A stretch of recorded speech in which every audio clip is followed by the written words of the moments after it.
eu tenho medo, eu fico... A fantasia que mais me apavora não é a minha morte, é, por exemplo, meu filho.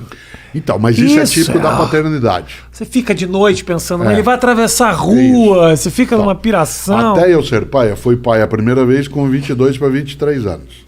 Depois a segunda com 24 para 25 e a terceira com 31. Até o primeiro momento de paternidade, eu tinha um pouco de temor da minha morte individual, exclusiva. No momento em que eu tenho sobre outra pessoa a tarefa do cuidado, a responsabilidade. E essa tarefa do cuidado, ela é movida a um afeto imenso, porque é entendido como não outro de mim, mas uma forma desdobrada de uma possibilidade minha. Continuação, uma continuação. Evidentemente que eu não conheço ninguém em sã consciência que após ter sido mãe ou pai, ou ter de cuidar de alguém, mesmo que não seja de geração biológica, não tenha entrado em estado de tensão, né, com essa situação. A frase, eu prefiro morrer no teu lugar, eu dou a minha vida, ela não é uma frase vazia. Ela tem um sentido expressivo. Agora, uma das coisas que nós temos de fazer é, Rafinha, formar as crianças para que elas lidem com a perda. Nós não podemos fazer com as crianças aquilo que, de uma certa maneira, o mundo hoje digital, ele dá a ideia de que você pode ter ou uma second life, no sentido de usar uma expressão de um modo antigo dentro do mundo digital, e segundo, de que você pode resetar as coisas. Não. A mortalidade, ela é um fato, como diz a antiga frase, não é que a gente tem a vida curta, a morte é que é muito longa, a gente fica morto muito tempo. Né? Nesse sentido, uma criança ou um jovem, ele tem que ser preparado também para a perda. Um dos equívocos dos tempos mais recentes é que, em nome de poupar uma criança dela passar por algum tipo de desconforto psicológico, ela acaba sendo iludida em relação à vida. Então, de repente, autoestima é diferente de auto-engano. Induzir alguém a auto-engano é algo muito perigoso. Se eu quero que minha filha ou filho, como é o meu caso, ou filhos e filha, ou meus netos e netas, que eles sejam capazes de ter com a vida uma relação, né, muito mais persistente, eles têm sim de ser preparados para aquilo que é a perda da prova, a perda do afeto, a perda do amor, a perda de uma pessoa. E, portanto, é necessário que não se sequestre de alguém seus lutos. Sim. Porque se sequestrar as possibilidades de luto da pessoa, ela não consegue lidar, né, com essa condição. Então, é preciso cautela. Mas é um equilíbrio difícil, né, Cortella, de você... eu quero privar meu filho dos traumas, né, dos problemas... Mas, ao mesmo tempo, eu não quero que ele ache que esses problemas e esses traumas e essas perdas não existem. Então, prepará-lo bem é a melhor maneira de poupá-lo do trauma que é evitável. Existem traumas que são inevitáveis. No meu escritório, na cidade de São Paulo, sempre teve uma frase, e agora numa biblioteca, porque agora eu não estou mais no escritório que você já esteve. Agora na minha biblioteca, onde eu fico, faço as coisas... Abandonou o escritório? Não, ao contrário, continuo escrevendo, fazendo, mas num local que é o meu local de livros. Tinha lá uma frase, continua, que é: aqui só admitimos o erro inédito.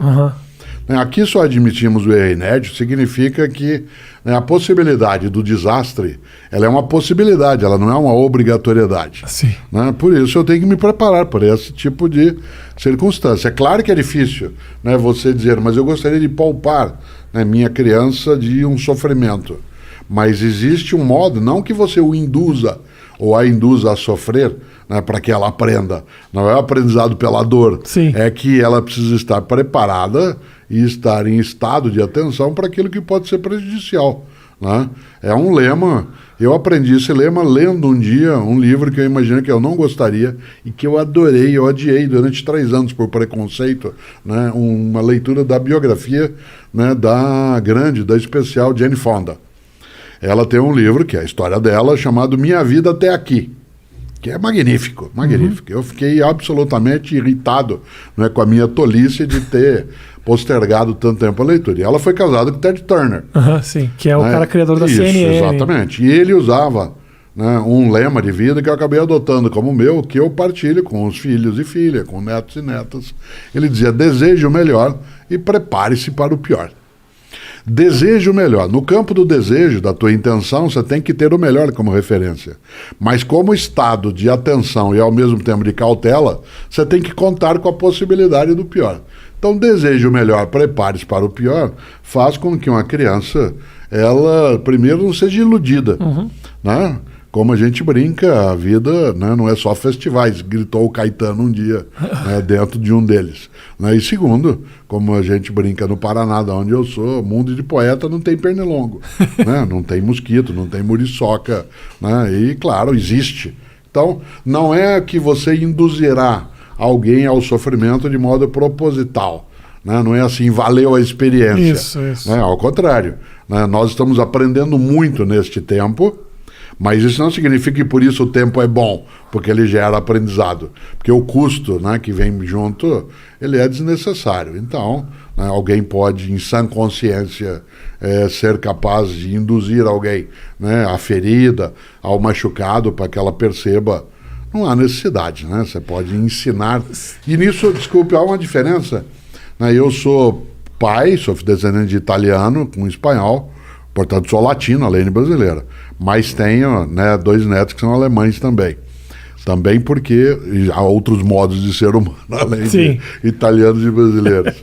E uma coisa que eu notei, a mãe germânica, por exemplo, ela adverte. Né, a mãe brasileira, a mãe latina, ela vaticina, ela ameaça. Tá. Por exemplo, eu vi várias vezes, né, dentro da cultura germânica, né, a mãe dizendo assim, cuidado que você pode cair. E me peguei algumas vezes, como bom latino, dizendo, você vai cair daí. Entendi. Uma joga praga, a outra orienta. Ora, esse tipo de percepção, né, ele precisa ser lidado também nesse campo, isto é, você vai cair daí, não retira da pessoa a autonomia da queda. Sim. Né? O Abu Janra dizia isso, a vida é tua, estrague-a como quiser. Mas se você puder lidar de maneira a apenas advertir, mais do que ameaçar, né?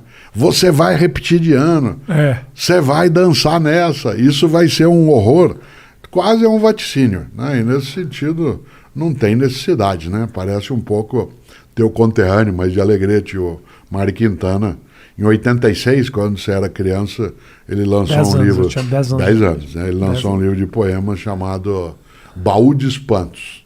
O título é genial. Isso me dá uma raiva imensa, porque eu não pensei num livro com esse título.